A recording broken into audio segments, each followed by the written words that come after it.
Sebenarnya sudah cukup sih, Pak. Saya rasa teman-teman sudah cukup memahami, maksudnya sudah bisa kemudian melihat fenomena yang ada dari bagaimana penjelasan Pak Agus tentang struktur sosial tadi. Kemudian Jadi nanti teman-teman kalau misalkan suatu saat taruhlah menjadi presiden ataupun kepala daerah, minimal jadi kepala desa, pasti di situ akan menghadirkan kebijakan-kebijakan yang berhubungan dengan rakyatnya. Sehingga kalau supaya tidak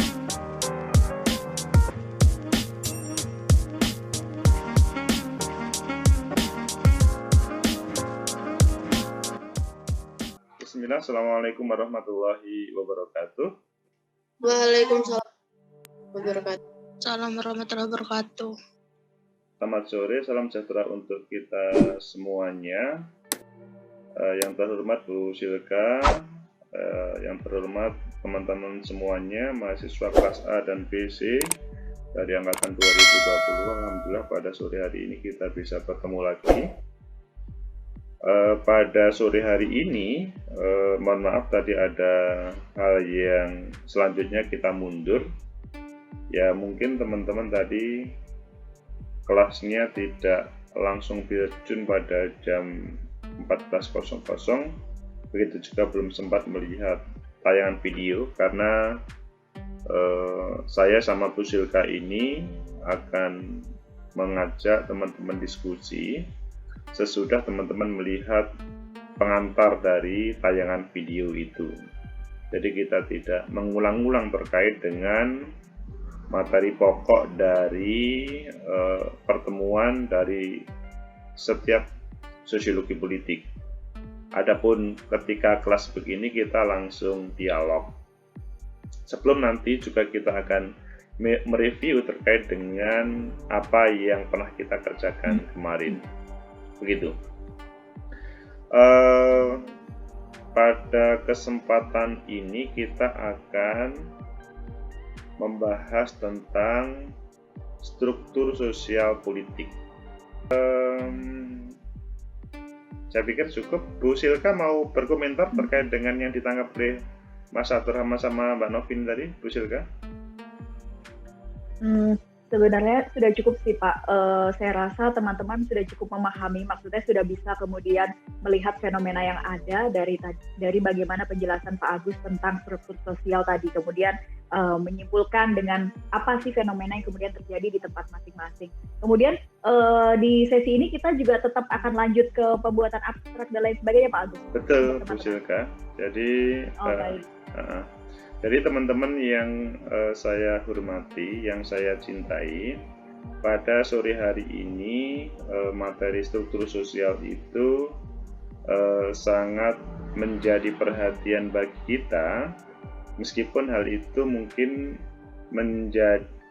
menjadi kurang begitu menarik ketika teman-teman tidak merasakan sendiri terhadap kehidupan struktur sosial politik yang ada.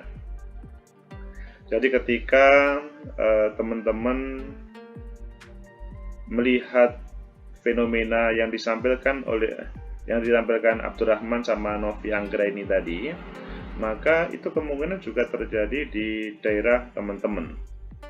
Padahal sebetulnya yang ingin kita ungkap selain itu kan salah satu poin saja ya, salah satu poin dari pertemuan ini. Tapi bagaimana teman-teman di sini adalah memahami sistem politik yang ada. Kalau kita melihat bahwa sistem politik, kalau referensi utama ya kita paham trias politika, semuanya berjalan, tetapi pada prakteknya itu selanjutnya berbeda-beda.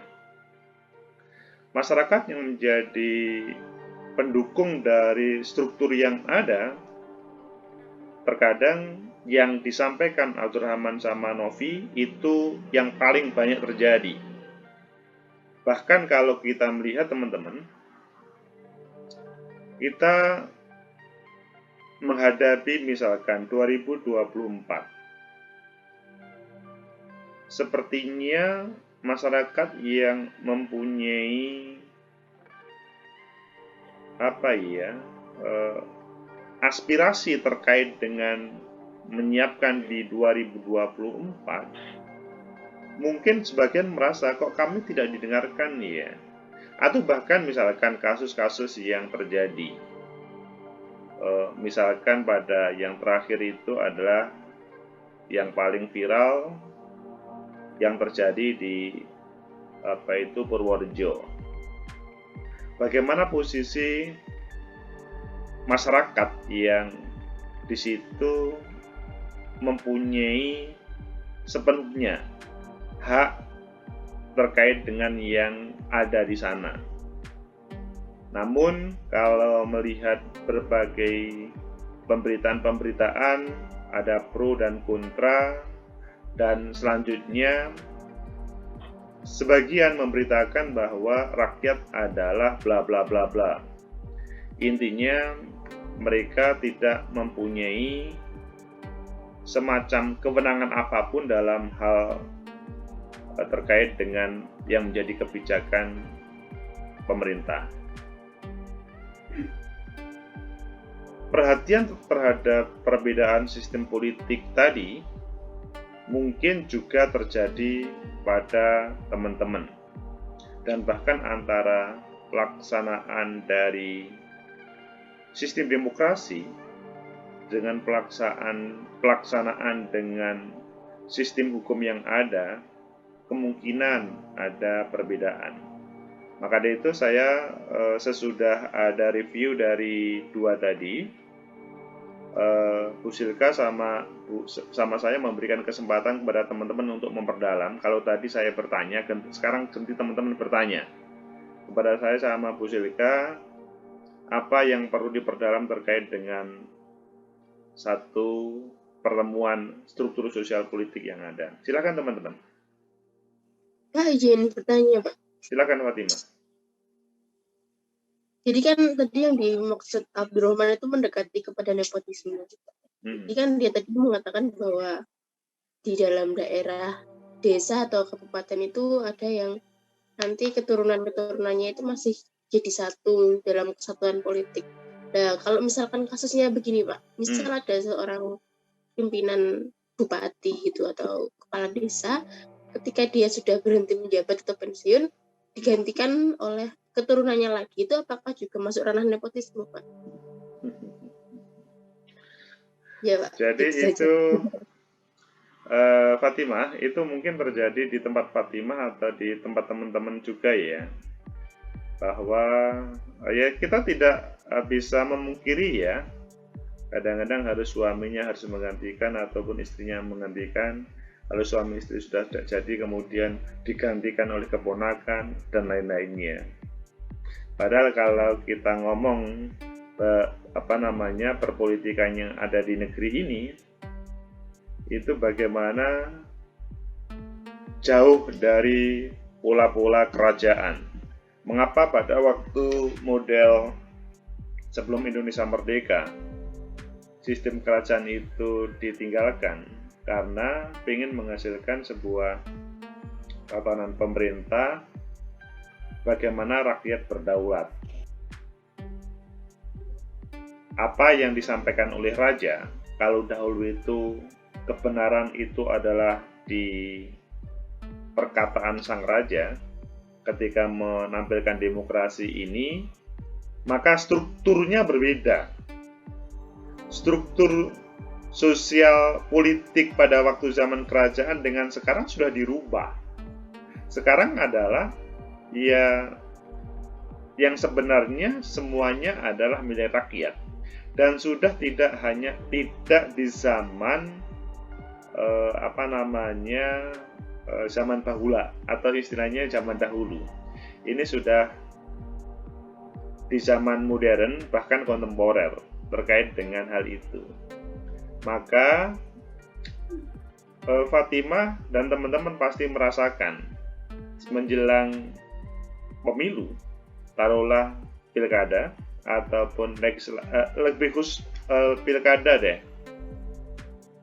Ini menjadi sorotan dari semua pihak, dan bahkan bagaimana ini menjadi sebuah regulasi, bagaimana pihak-pihak yang ada itu bisa, maksud ini, menjadi regulasi pihak-pihak yang ada itu semuanya simbol dari rakyat. Apakah pendekatannya itu adalah pendekatan yang sifatnya secara, kalau historis jelas, bicara historis kan memang yang terjadi sepertinya kita memperbolehkan, yaitu memang dia adalah yang sepertinya yang pemilik sah dari daerah ini dari keturunan dahulu. Padahal sebetulnya kalau kita berbicara one man one food, itu kan bagaimana semuanya aspirasi yang ada terwakili. Namun pada faktanya itu pada kesempatan ini terjadi proses, misalkan ya dia adalah yang berhak untuk memimpin. Ada semacam kultus. Kalau tidak kultus, maka selanjutnya ada proses semacam membeli suara. Jadi kalau bisa itu adalah di situ adalah politik uang ditampilkan, dan selanjutnya dia bisa menjadi penguasa lagi. Kalau melihat struktur regulasi atau konstitusi yang ada, itu pelan-pelan sudah ditiadakan. Jadi dahulu yang namanya presiden selama dikehendaki oleh rakyat itu diperbolehkan. Sekarang maksimal 2 periode. Ini terjadi karena yaitu tadi supaya tidak ada semacam kebenaran itu hanya dari satu pihak tertentu, atau menghilangkan pola-pola yang ya dalam bahasanya pemerintahan Orde Baru itu kan asal Bapak senang, ABS, itu yang paling muncul terjadi. Jadi pertanyaan Fatimah Aulia adalah fakta sekarang masih banyak dan masyarakat sudah berusaha untuk mengeliminir, tetapi hal itu masih terjadi. Maksudnya saya kalau menyebut ya, nggak enak juga kalau menyebut di Jawa Timur itu di Pilkada 2020 kemarin ada berapa? Ya ada di Timur ada 1, di mana lagi? Yang pasti ada beberapa deh. Tapi selanjutnya di agak timur itu juga selanjutnya berhubungan dengan KPK. Itu kan agak menjadi masalah ketika hal itu dipolitisir terkait dengan. Bu Silka mau menambahkan? Ya, mungkin tadi kalau pertanyaannya Fatimah, fenomena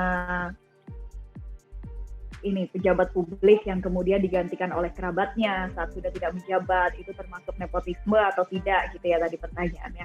Mungkin kalau nepotisme sendiri itu kan hal melanggar hukum, penyelewengan jabatan begitu, tapi kalau dikatakan nepotisme sebetulnya tidak, karena sudah selesai menjabat kemudian terpilihlah kerabatnya misalnya, tapi kan itu melalui proses pemilihan, proses demokrasi yang ada, pilkada dan lain sebagainya, dan jadi tidak bisa dikatakan secara konstitusional ya. Tapi kalau memang fenomena-fenomena seperti itu, kita bisa melihat politik dinasti yang ada. Terus kalau dari penjelasan terkait struktur politik, mungkin bisa dikaitkan dengan pengelompokan infrastruktur politik yang juga sudah dijelaskan oleh Pak Agus di video, di mana ada partai politik, lain sebagainya, yang salah satunya seperti ini bisa dimasukkan dalam kategori elit politik. Orang-orang yang memiliki kekuasaan kemudian berganti kerabatnya, tapi tidak bisa disebut nepotisme juga secara hukum ya, karena tidak melanggar gitu, karena mereka pun terpilih juga sesuai dengan pemilihan yang ada, kayak gitu. Itu aja sih Pak, mungkin tambahan dari saya. Terima kasih Mbak Bu Silka. Fatima, apakah sudah bisa dipahami atau mungkin perlu gimana? Silakan Fatima. Ya Pak, sudah bisa dipahami. Baik. Oke Fatima, teman-teman lainnya silakan untuk kalau ada yang bertanya.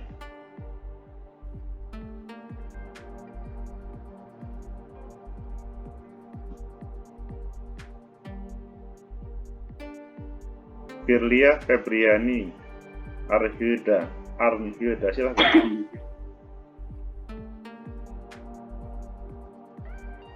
Arhilda. Halo Pak. Ya, silakan. Iya, izin bertanya ya Pak Agus dan Bu Silka. Dalam fenomena COVID-19 saat ini, banyak sekali masyarakat yang melakukan pelanggaran. Sebagian ada yang dihukum dan sebagian juga ada yang tidak. Dengan dalih yang kadangkala tidak masuk akal. Kalau masyarakat melihatnya itu karena ada privilege kekayaan, ketenaran, dan lain-lain. Nah, pertanyaannya adalah, jika fenomena seperti itu terjadi, artinya kan demokrasi dan hukum tidak sejalan. Lalu siapa yang salah dalam hal ini, Pak? Oke, terima kasih Arhinda. Jadi kalau kita melihat pada paparan terakhir dari konten tadi, demokrasi adalah pemerintahan dari rakyat. Kemudian di situ adalah keberadaan mekanisme negara hukum untuk mengontrol antara pemerintah sebagai pemegang kekuasaan dan rakyat sebagai kelompok pendukung ataupun menolak. Sehingga ketika ada praktek hukum yang kurang benar, atau misalkan bahasanya itu adalah mungkin ada penyelewengan oleh para penegak hukum, maka sebetulnya check and balancing yang ada kurang terjadi. Yang paling mudah kita itu mensorot itu adalah pada proses-proses hukum ketika misalkan di situ di zaman lampau. Pada waktu zaman reformasi relatif hal itu tidak, tetapi mungkin teman-teman masih ingat pada waktu belajar sosiologi hukum dahulu ya, ada yang sering kita pakai, yaitu hukum itu tajam ke bawah dan selanjutnya kalau ke atas itu sebaliknya, tumpul ke atas. Dan kemungkinan itu terjadi. Tetapi bagaimana yang terjadi dengan suasana pandemi COVID yang disampaikan Arhinda? Coba kita melihat. Di ruangan ini itu kan semuanya tidak ada yang pakai masker. Saya pun termasuk yang tidak pakai masker ya. Loh, gimana sih Pak ceritanya sebenarnya? Kalau Pak Agus nggak pakai masker begini, kena proses hukum atau tidak Pak? Karena kemarin teman-teman melihat ada yang sepertinya serius dalam proses penegakan hukum terkait dengan masker atau protokol kesehatan yang ada. Ya kalau kita ngomong di ruang sendiri, mungkin nggak pakai masker tidak apa-apa. Pertama itu. Kedua, suasana hari ini pada penegakan protokol kesehatan seharusnya tetap sama, tetapi hari-hari ini relatif tidak ada. Dulu kalau teman-teman pada waktu dari Sidoarjo sampai Bundaran Waru, pasti di sweeping terkait dengan protokol kesehatan. Tapi sekarang sudah tidak ada. Tapi sampai hari ini yang namanya kasus-kasus yang terkait dengan awal-awal pandemi itu luar biasa. Loh, ini bagaimana sih sebetulnya? Kalau saya dalam posisi sosiologi politik di sini adalah sebetulnya check and balancing dalam proses penegakan hukum itu kurang terjadi di negeri ini. Yaitu masih hangat-hangat tai ayam. Jadi pada awalnya itu kelihatan serius, pada titik selanjutnya padahal regulasinya belum dirubah, tetapi hal itu tidak dilaksanakan. Dan kalau kita pengen menegakkan, pengen berharap, misalkan suasana hari ini pandemi COVID itu juga seperti yang, maksudnya tidak ada, misalkan Omikron itu tidak menjadi masalah, maka sebetulnya juga seharusnya ditegakkan. Tetapi hal itu sekarang tidak seheboh pada waktu awal-awal. Ini menunjukkan bahwa praktek trias politika yang ada di negeri ini itu kurang terjadi. Maksudnya masyarakat pun sebagai struktur sosial yang paling bawah, sebetulnya yang paling tinggi, bukan paling bawah, tetapi kita melihatnya seperti yang paling bawah, itu belum mampu untuk mengingatkan. Kan sementara ini yang sering terjadi, ya penegak hukum yang mengingatkan, padahal sebetulnya tidak. Sehingga pertanyaan ini tadi, maka seandainya seluruh masyarakat itu menjadi bagian struktur politik yang ada, maka akan bagus. Tidak hanya dalam protokol kesehatan pada suasana pandemi ini saja. Semuanya struktur politik yang ada ketika masyarakat terlibat dalam misalkan politik uang. Masyarakat kalau politik uang itu selanjutnya juga menjadi bagian dari proses itu, maka tidak akan ada yang namanya politik uang. Karena apa? Semuanya bersemangat untuk melawan atau menghalangi terkait dengan politik uang. Bu Silka mau menambah, Bu Silka? Ya, saya sepakat sih, sebetulnya sudah dijelaskan detail ya oleh Pak Agus terkait memang itu juga menjadi peran kita untuk kontrol, check and balance. Tadi bagaimana kalau kita melihat hukum negara kita kok sangat tajam ke bawah tapi tumpul ke atas, melihat orang-orang yang mungkin teman-teman banyak lihat berita, misalnya kalau COVID kemarin yang siapa itu selebgram kemudian yang dihukum tapi tidak menjalani proses hukuman begitu ya, namun sebaliknya banyak yang kemudian dengan kesalahan yang sama tapi kemudian dihukum dan lain sebagainya. Tapi mungkin Pak Agus lebih memahami ya kalau dilihat dari perspektif sosiologi hukum. Sebetulnya kalau saya melihat sih sebetulnya hukum yang dijalankan itu sudah sesuai. Namun ya itu tadi proses kontrolnya dari kita yang mungkin kurang. Tadi juga sudah disebutkan oleh Pak Agus bagaimana check and balance itu penting, peran masyarakat itu penting supaya pelanggaran-pelanggaran itu tidak terjadi. Apalagi di masa pandemi COVID-19 ini kebanyakan kan pelanggaran dari kita sendiri. Kemudian pelanggaran-pelanggaran yang tidak mematuhi protokol kesehatan dan lain sebagainya. Yang harusnya itu kan pelanggaran-pelanggaran yang tidak perlu dilakukan begitu.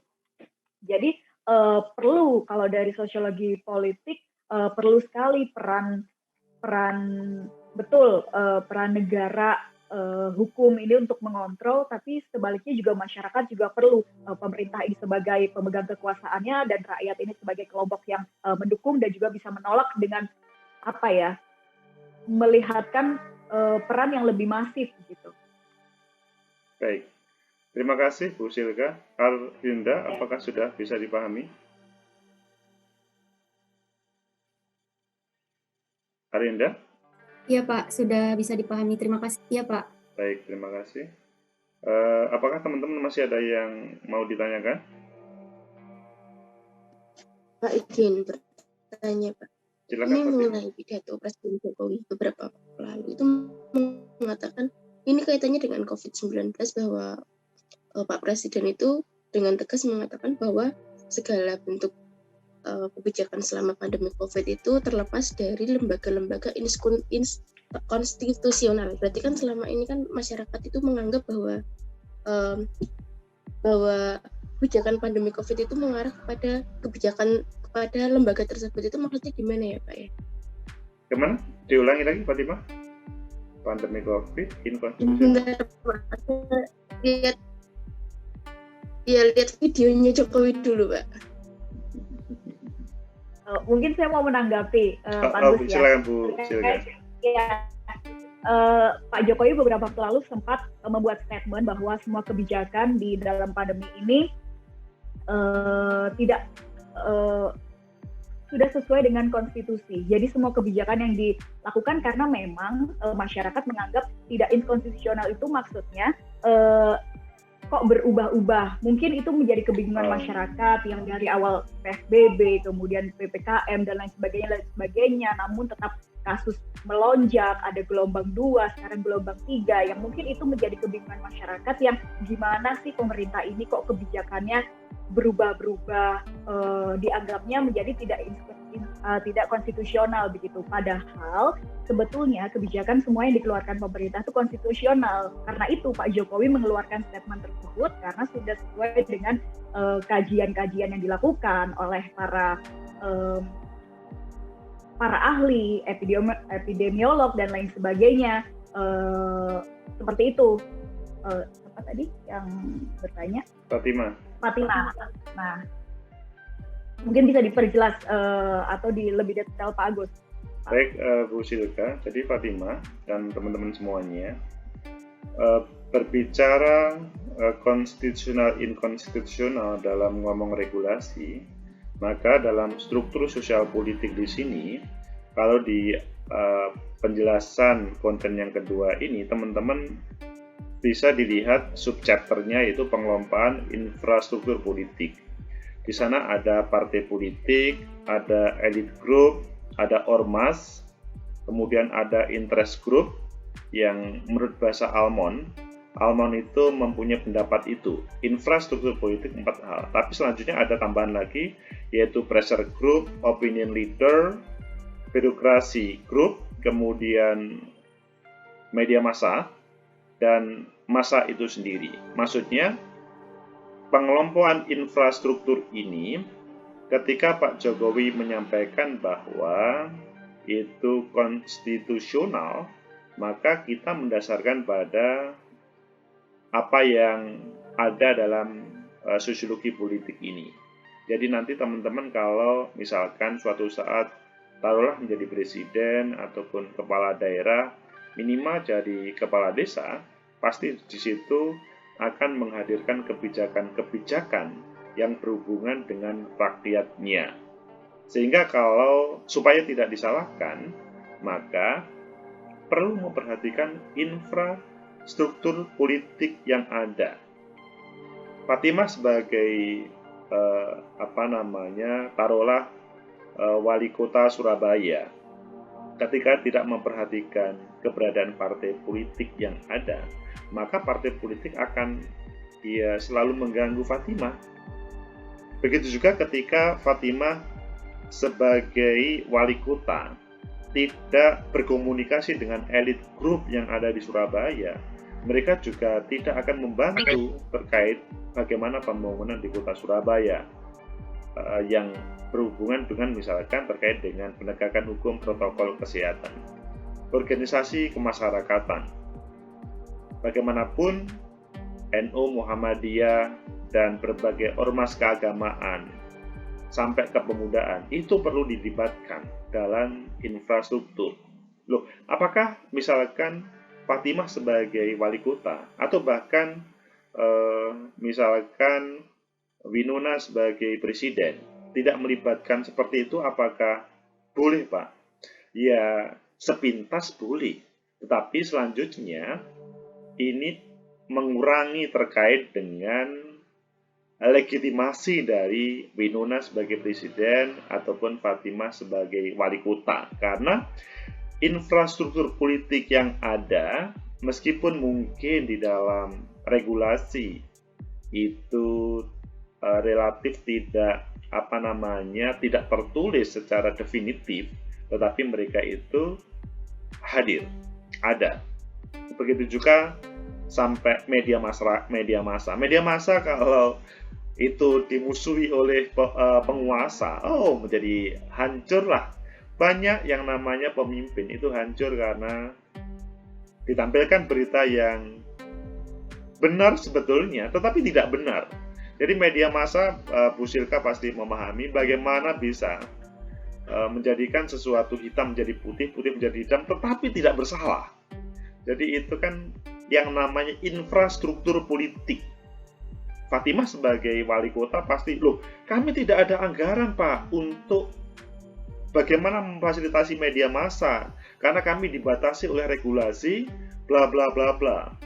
Nah, inilah yang selanjutnya, bagaimana seorang pemimpin mampu untuk menjadi pemimpin yang sebenarnya, tidak hanya tertumpu pada regulasi yang hitam putih, tetapi dia menampilkan dirinya mampu menampilkan di dalam atau di tengah-tengah infrastruktur politik yang ada di daerah atau di negerinya. Begitu Fatima, apakah bisa dipahami? Iya Pak, bisa Baik, terima kasih. Bu Silka, kelihatannya kalau kita membuka ruangan diskusi kelihatannya sudah cukup ya, sudah 30 menit. Kita sudah saatnya untuk membahas tentang paper. Karena kalau ngomong ini kelihatannya maksudnya omongan perbincangan ini selalu menarik karena hubungannya dengan berbagai perjalanan perpolitikan yang ada di negeri ini, baik dari pusat sampai daerah. Bu Silka, kalau boleh informasi, Bu Silka tadi sempat membaca judulnya teman-teman? Saya sempat baca, Pak. Gimana komentarnya? Ada beberapa yang saya komentarin untuk judul teman-teman. Sebentar, saya buka dulu. Pada dasarnya sudah cukup menarik judul teman-teman, cuman ada beberapa yang mungkin terlalu panjang, yang judulnya kurang akademis seperti itu. Mungkin teman-teman bisa mencari referensi judul ya di Google Scholar, itu kan banyak, itu isinya jurnal semua yang paling tidak untuk gambaran teman-teman melihat judul apa sih yang kemudian sifatnya akademis bisa digunakan, karena pasti mirip-mirip banyak sekali kalau hanya mencari soal korupsi politik, kemudian politik desa, itu banyak sekali. Jadi saya sudah menangkap apa yang dimau teman-teman dari judul-judul ini, cuman judulnya aja terlalu panjang, kemudian kelihatannya judulnya itu mengarah lebih ke judul, bukan artikel jurnal, tapi kepada pemberitaan media ya. Ya betul Pak Agus, artikel berita gitu. Tadi saya beberapa sudah komentar udah ada yang cek belum teman-teman? Tadi kalau nggak salah ada 4 atau 5 yang saya komentarin di YouTube Pak Agus. Terkait juga mungkin ini yang perlu dipahamin teman-teman juga, kalau judul itu kan pasti ada variabel bebas dan terikat, variabel X dan Y. Betul. Nah itu ada yang tadi menyebutkan kalau tidak salah hubungan partisipasi masyarakat dalam pemilihan apa seperti itu. Nah itu kan harus disebutkan, misalnya hubungan tingkat partisipasi masyarakat dengan apa, kemudian variabel Y yang dipengaruhi oleh variabel X tersebut. Misalnya hubungan tingkat partisipasi masyarakat terhadap tingkat keterpilihan calon kepala desa atau calon kepala daerah, atau juga mungkin hubungan money politik dengan tingkat partisipasi masyarakat. Nah, bisa seperti itu. Jadi harus diperhatikan di setiap judul itu harus ada 2 variabel tadi. Jadi nggak bisa tunggal berdiri.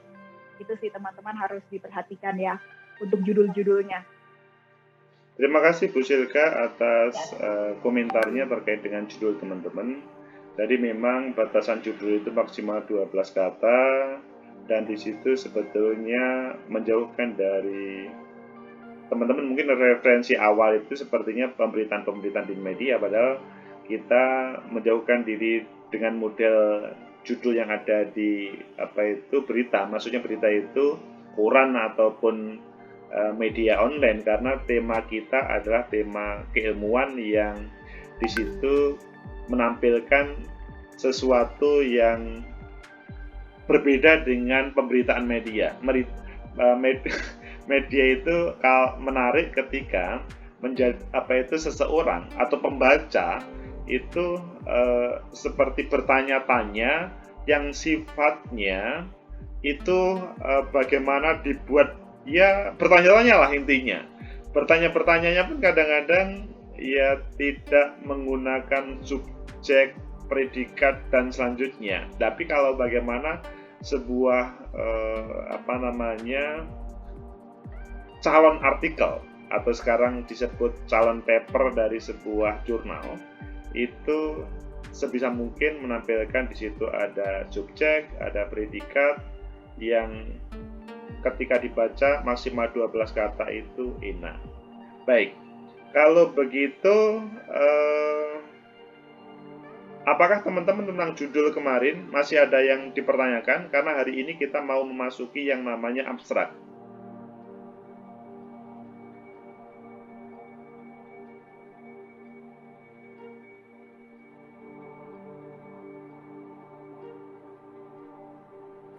Izin bertanya Pak Agus. Silakan, Nuria Febri. Apa namanya?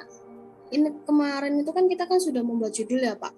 Yeah. Kalau misal judulnya kemarin itu kan absen, kalau tidak salah absen sebelum absen sesudah di bawahnya itu mengomentari absen di atasnya gitu ya Pak.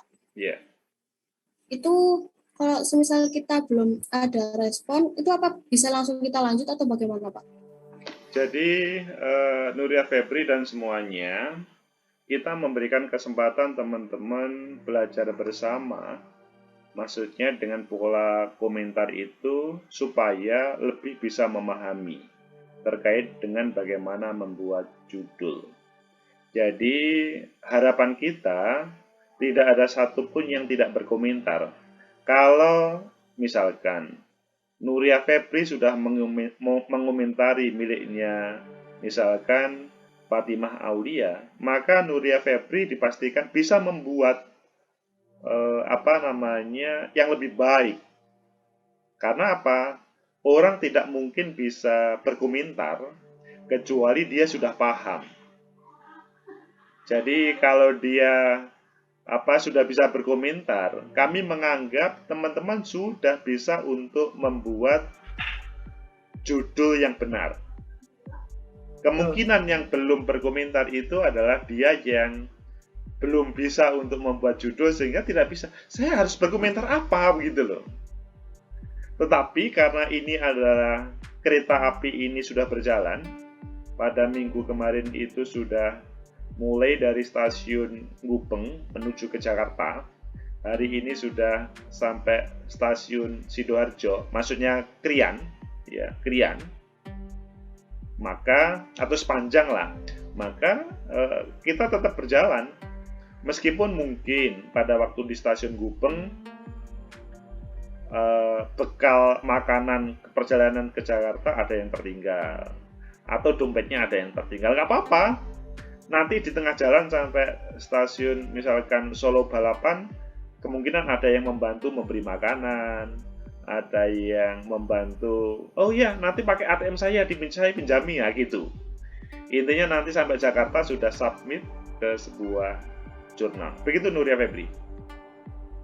Baik Pak, terima kasih. Oke, sama-sama. Silahkan kalau ada teman-teman yang mau bertanya lagi terkait dengan hal ini.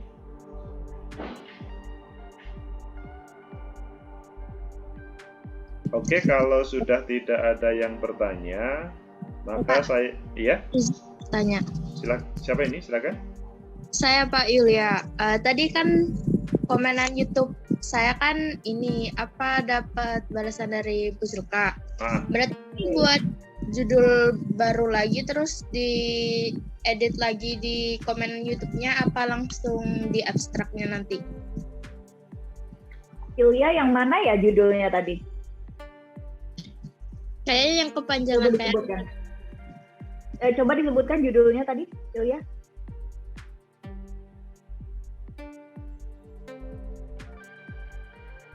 Yulia bisa dibantu disebutkan, Bu Silka mau mendengarkan? Judul yang kamu tulis di YouTube.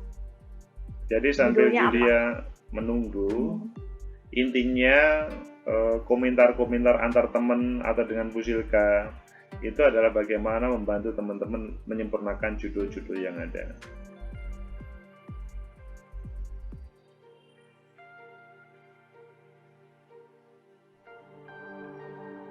Silakan Julia. Dan kalau kita, ya silakan Julia. Judul saya yang ini Pak, bantuan pemerintah sebagai ladang baru dalam melakukan korupsi. Ulang yang keras dong. bantuan pemerintah sebagai ladang baru dalam melakukan korupsi oleh kepala desa. Itu, Pak. Oke. Silakan Bu Silka. Ya, nah ini kan judulnya menarik, tapi untuk berita, tidak untuk penelitian. Tadi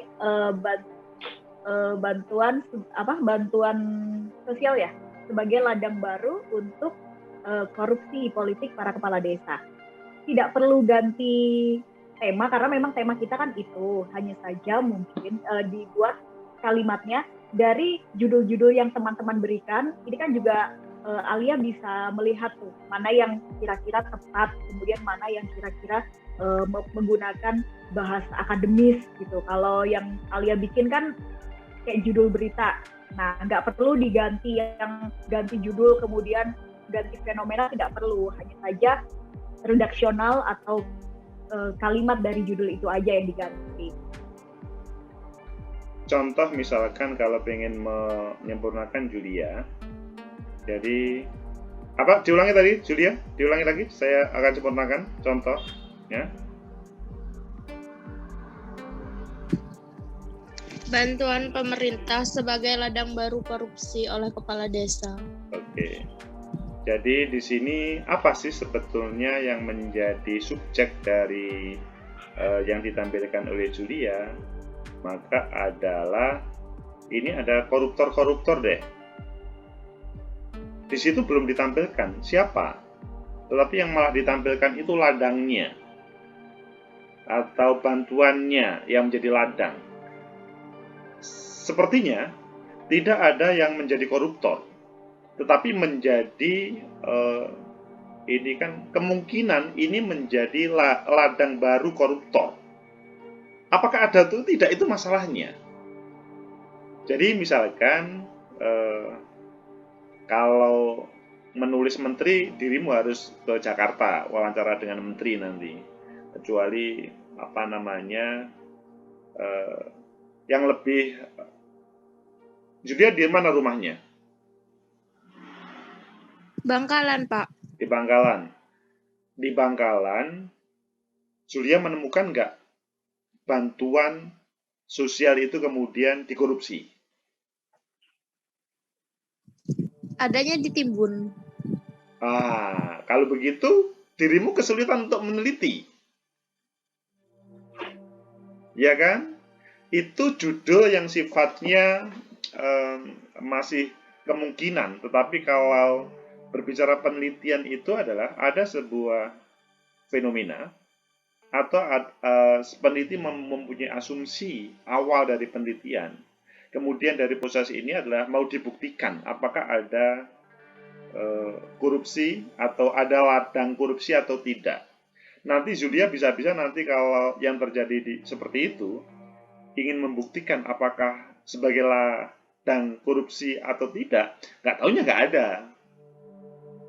Nanti ketika pertemuan 4 mau menulis atau pertemuan 5 menulis, loh nggak bisa Pak Agus ini, nggak taunya memang itu hanya judul berita di media, adanya itu ya wacana saja. Nah, kalau misalkan tulisannya adalah misalkan apa itu tentang wacana, ya itu mungkin, tapi kan kita bukan wacana di sini. Tapi bagaimana misalkan ada sebuah praktek korupsi terkait dengan bansos itu kemudian ditulis dan dari sisi mana? Julia, apakah bisa memahami yang saya maksud? Iya Pak, paham Pak. Ya, jadi lebih baik Julia menampilkan judul yang itu sebagai simbol dari paper Julia. Orang membaca judul tersebut sudah bisa mempunyai kesimpulan meskipun perlu membaca yang sebenarnya. Oke, kalau Julia sudah paham, apakah ada yang lain bertanya?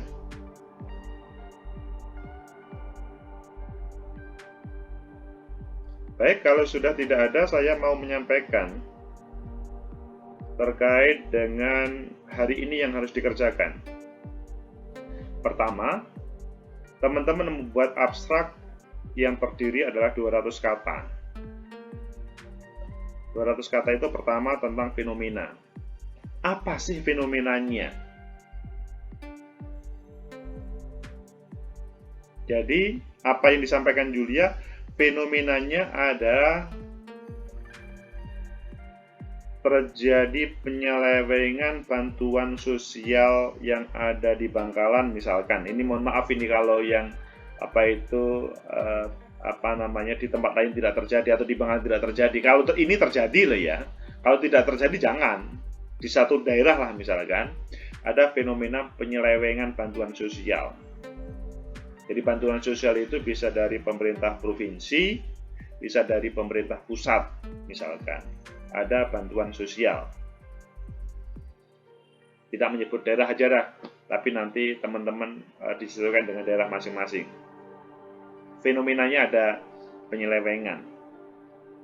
Kemudian siapa-siapa saja yang menyeleweng dan apa saja yang diselewengkan.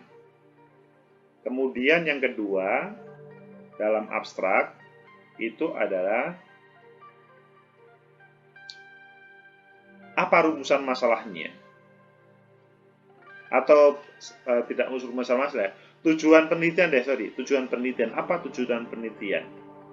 Jadi saya dalam penelitian ini bertujuan untuk mengungkap bagaimana penyelewengan bantuan sosial yang terjadi di Kabupaten A atau di desa A karena perangkat desa itu tidak menginformasikan secara umum misalkan tentang bantuan sosial, atau misalkan mau mengungkap terkait dengan penyelewengan bantuan sosial yang sebetulnya daerah itu adalah kaya, tetapi dia melaporkan kepada pemerintah provinsi atau pemerintah pusat adalah daerah yang miskin supaya dapat bantuan sosial, misalkan begitu.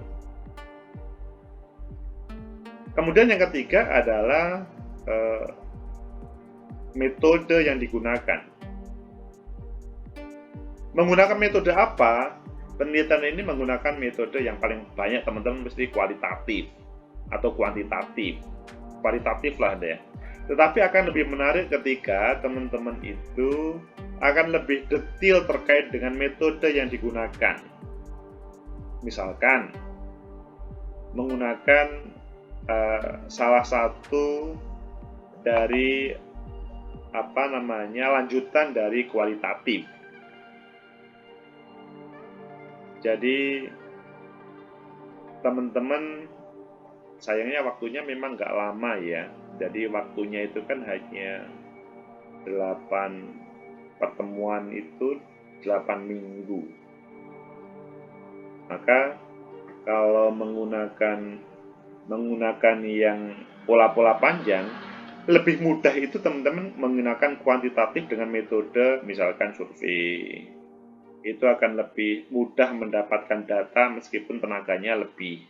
Kalau misalkan kualitatif dengan pendekatan bla bla bla bla bla, itu biasanya harus mendapatkan sampai data yang intinya semua keluar dari apa yang diinginkan oleh peneliti. Kemudian 4 adalah teori. Teori apa yang digunakan? Misalkan, kan teman-teman sudah belajar tentang berbagai teori terkait dengan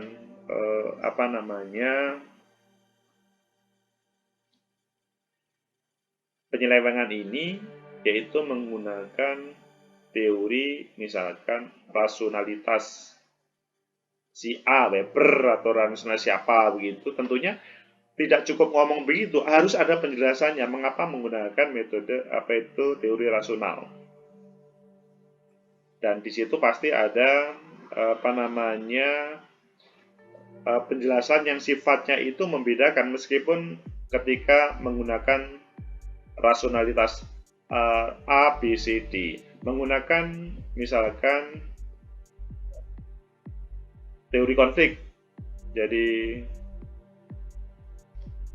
Jadi bantuan sosial ini sebetulnya, saya dalam penelitian ini menggunakan teori konflik misalkan Dahrendorf. Mengapa menggunakan teorinya Dahrendorf bukan Marx? atau menggunakan miliknya Mark misalkan. Mengapa menggunakan milik Mark? Karena dengan bantuan sosial ini malahan akan bagaimana bisa menjadikan orang yang penguasa itu menjadi lebih kaya, yang misalkan yang seharusnya mendapatkan bantuan sosial itu malah semakin menjadi miskin. Dia malah menjadi semacam subjek, kalau dalam bahasanya kualitatif, subjek dari proses bantuan sosial yang ada. Kalau kemudian menggunakan kuantitatif, mereka menjadi objek dari proses bla bla bla bla bla itu. Atau kalau misalkan dalam penelitian ini menggunakan teori misalkan McDonaldization teori, karena mengapa itu terjadi? Karena hampir seluruh desa di Kabupaten A itu dibersamakan, padahal sebetulnya berbicara kemiskinan antara desa A dengan desa B itu berbeda, tapi ini dibersamakan semuanya dengan semacam instruksi dari bupati atau wali kota begitu. Padahal sebetulnya kalau ngomong yang menjadi kebutuhan, misalkan yang di pinggir laut itu kemiskinan itu sebetulnya tidak ada, tetapi yang ada itu adalah misalkan alat-alat untuk melaut itu tidak ada, sehingga kemudian kemiskinan turun. Sebetulnya kalau pemerintah itu mengatasi terkait dengan alat untuk menangkap ikan, itu selesai, tidak harus mendapatkan bantuan sosial, kan begitu misalkan. Dan di tempat lainnya berbeda. Dan selanjutnya yang kelima terkait dengan hasil. Karena hasil itu belum ada dalam penelitian ini, maka teman-teman menggunakan asumsi awal. Misalkan asumsi awal dalam penelitian ini adalah asumsi awal bahwa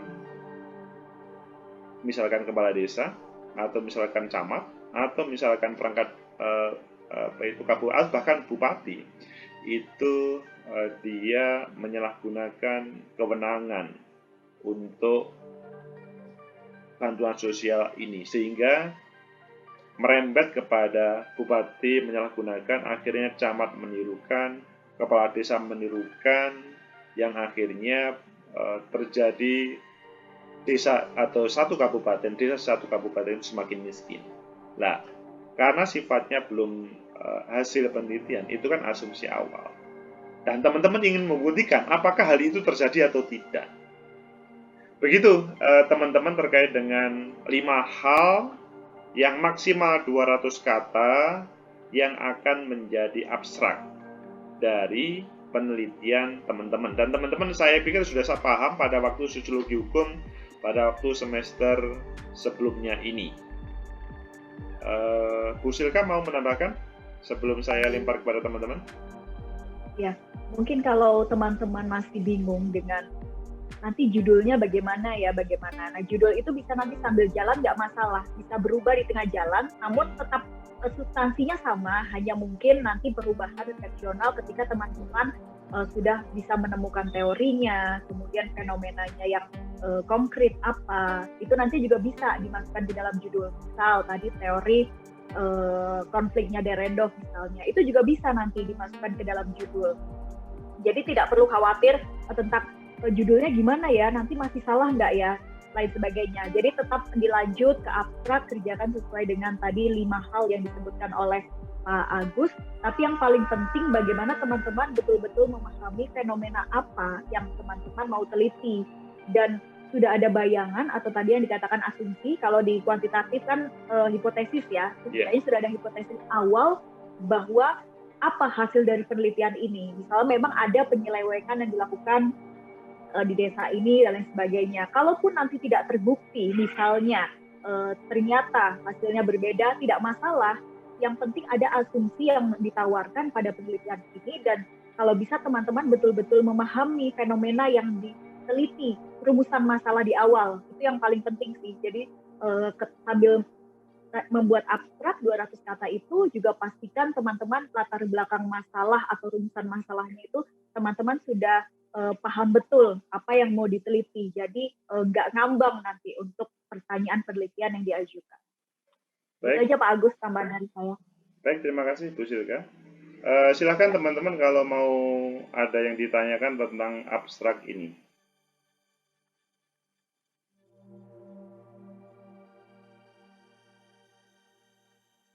Ini kok kelihatannya menikmati suara saya sama suara Bu Silka sehingga teman-teman off kamera semuanya agak ngantuk-ngantuk paling ya? Atau gimana?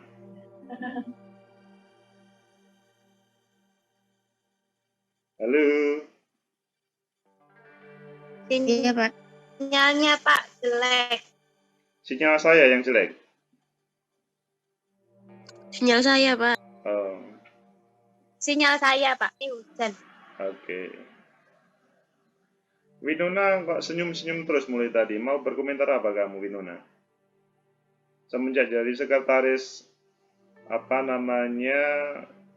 HMP Prodi Sosiologi kok menjadi pendiam dirimu?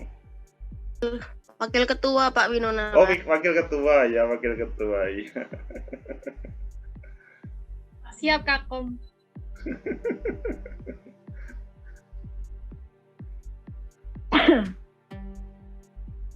Ini sudah paham semuanya kok nggak ada yang bertanya ini?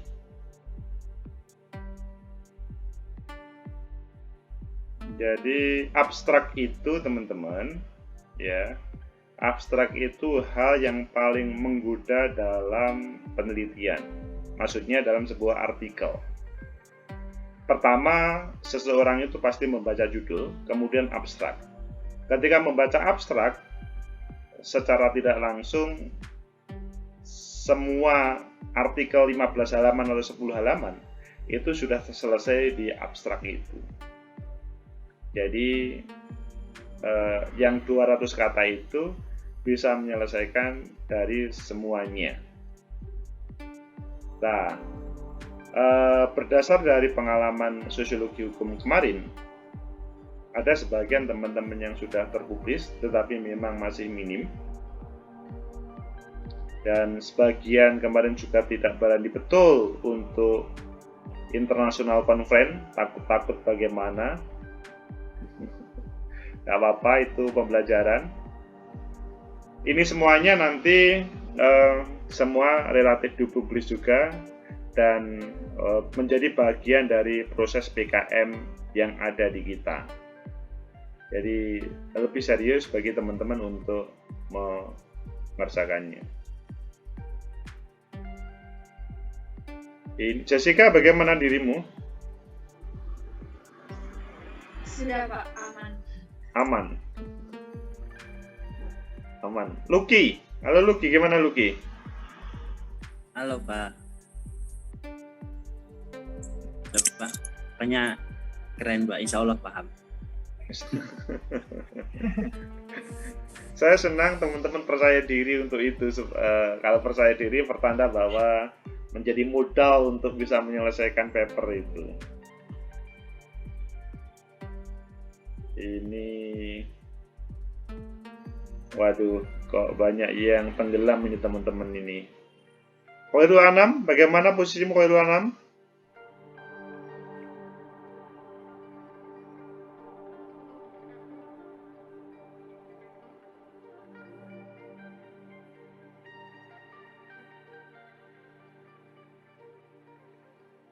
Widya Dwi?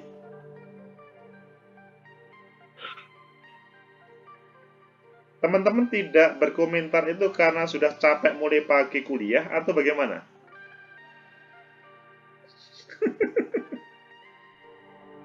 Ya udah ngantuk Pak. Jam 5 sore. Jam 5 sore ya ini ya. Wow iya, jam 5 ini. Teman-teman kuliah berapa mata kuliah hari ini? 2 Pak. Oh 2, sebenarnya nggak banyak ya? 2 dengan ini atau 3 dengan ini? 2 sama ini Pak. Loh kalau begitu kan sebetulnya nggak capek. Oh. Atau minggu depan kita buat pagi aja supaya tidak berbenturan. Tadi kan katanya pagi ada jam 7 ada ini, jam 8 ada ini, jam 10 ada ini, sampai jam 14 awalnya oke, nggak taunya masih belum dilihat kontennya, itu pertanda belum bisa menyempatkan. Atau kita rubah pagi, teman-teman, besok kuliahnya. Supaya bersemangat, kelihatannya sore mungkin berpengaruh juga ini.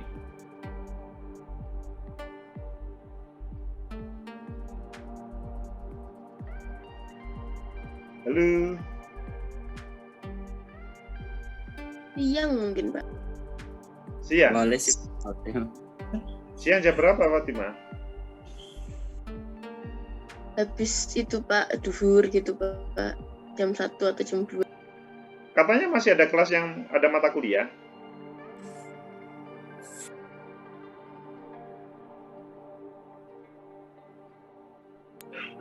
Setahu saya tadi mata kuliah kelas AB kalau nggak salah itu sampai jam 1 saja, Pak, atau jam 12. Ya kalau jam 12 selesai, jam 1 kita kan sebetulnya bisa ngikuti, bisa masuk kelas. Tapi syaratnya memang kan persyaratan supaya kita tidak capek kan teman-teman melihat konten. Kalau saya sama Bu Silka ngomong dan tidak ada yang mendengarkan kan juga tidak nyaman kan. Lebih baik dilempar konten baru kemudian kita diskusi.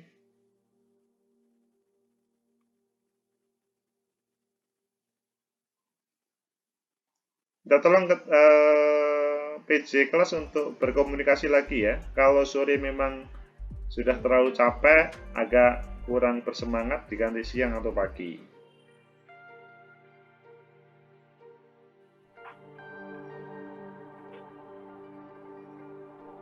Sebetulnya enak memang di kelas sih, tapi kita tidak bisa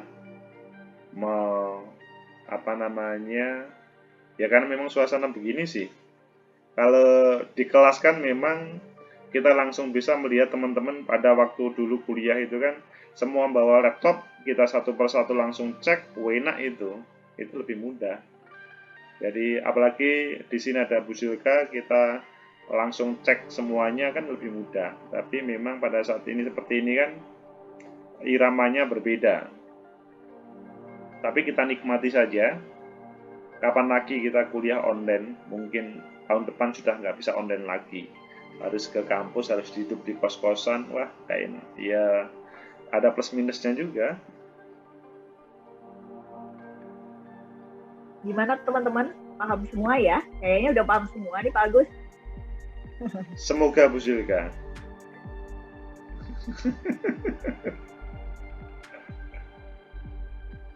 Tapi dari senyumnya Prasta memang senyum yang paham tapi agak mempertanyakan. Ya gimana nih teman-teman? Masih ada pertanyaan atau tidak? Kalau enggak, saya mau lanjut rapat lagi. Masih ada. 200 kata abstrak nanti ditulis kalau bisa di komen. Tapi kalau tidak bisa terlalu banyak, maka dibuat Google Drive. Ya, dibuat Google Drive. Dan sambil nanti juga saya akan mengomentari judul teman-teman meskipun sudah dikomentari teman-teman lainnya. Jadi tetapi judul itu yang lebih penting adalah substansinya sudah oke. Jadi pasti setiap teman-teman sudah mempunyai pilihan tentang judul tersebut. Oke, saya pikir cukup teman-teman. Semoga ada manfaat. Bu Silka, ada closing? Oke, terima kasih Bu Silka, teman-teman semuanya atas partisipasinya dalam pertemuan sosiologi politik pertemuan kedua ini. Mohon maaf kalau ada hal yang kurang berkenan pada pertemuan kali ini, apalagi menjadi lebih sore. Semoga bermanfaat. Assalamualaikum warahmatullahi wabarakatuh. Waalaikumsalam warahmatullahi wabarakatuh. Waalaikumsalam warahmatullahi wabarakatuh. Terima kasih Pak, Bu. Sama-sama.